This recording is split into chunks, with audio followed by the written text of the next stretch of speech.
parents, first of all, need to understand their child's age and developmental level, because that actually dictates how you talk about these things and what sort of information you do want to convey. In general, it's very helpful for children to have information, even the truth, even when the truth is very painful. So for younger children, particularly preschoolers, for example, they don't really need to know a lot of information. What they need to know is they're safe.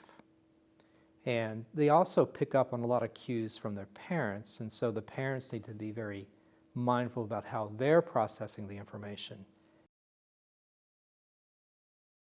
School-age kids, for example, will hear things, but they're young, and they don't really understand the full context.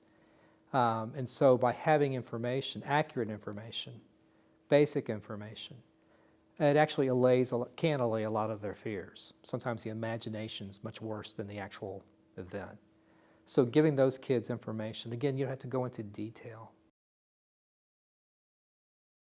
With teenagers who have a much more adult-like understanding, they're not fully adults yet, but adult-like understanding, they can take in more information and process. And they may actually need to have a discussion about what's going on.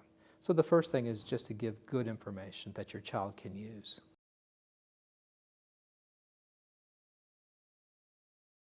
After a traumatic event, folks are going to have a lot of bad days, just naturally. It doesn't mean that that's psychopathology, but it's going to be tough for a while. But if you're seeing a child, a teenager, or an adult who is showing a persistent change in behavior, that may be a sign that that child's in distress or that teenager's in distress.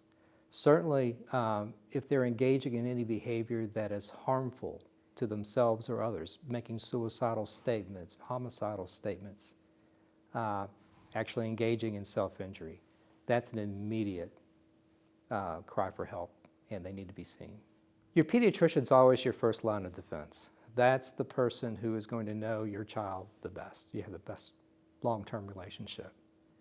Beyond that, at a place like Children's, you have the PERC, which is a great resource. A parent, a caregiver, a teacher can call in and just talk over a situation. It's not a crisis helpline, but they can talk with you about the issues and help you decide what you need to do.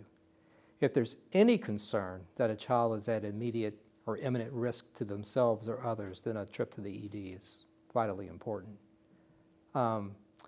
Talking to the school counselor is another great resource. Again, they're going to know the children pretty well and have a lot of contact with them, certainly during the school year.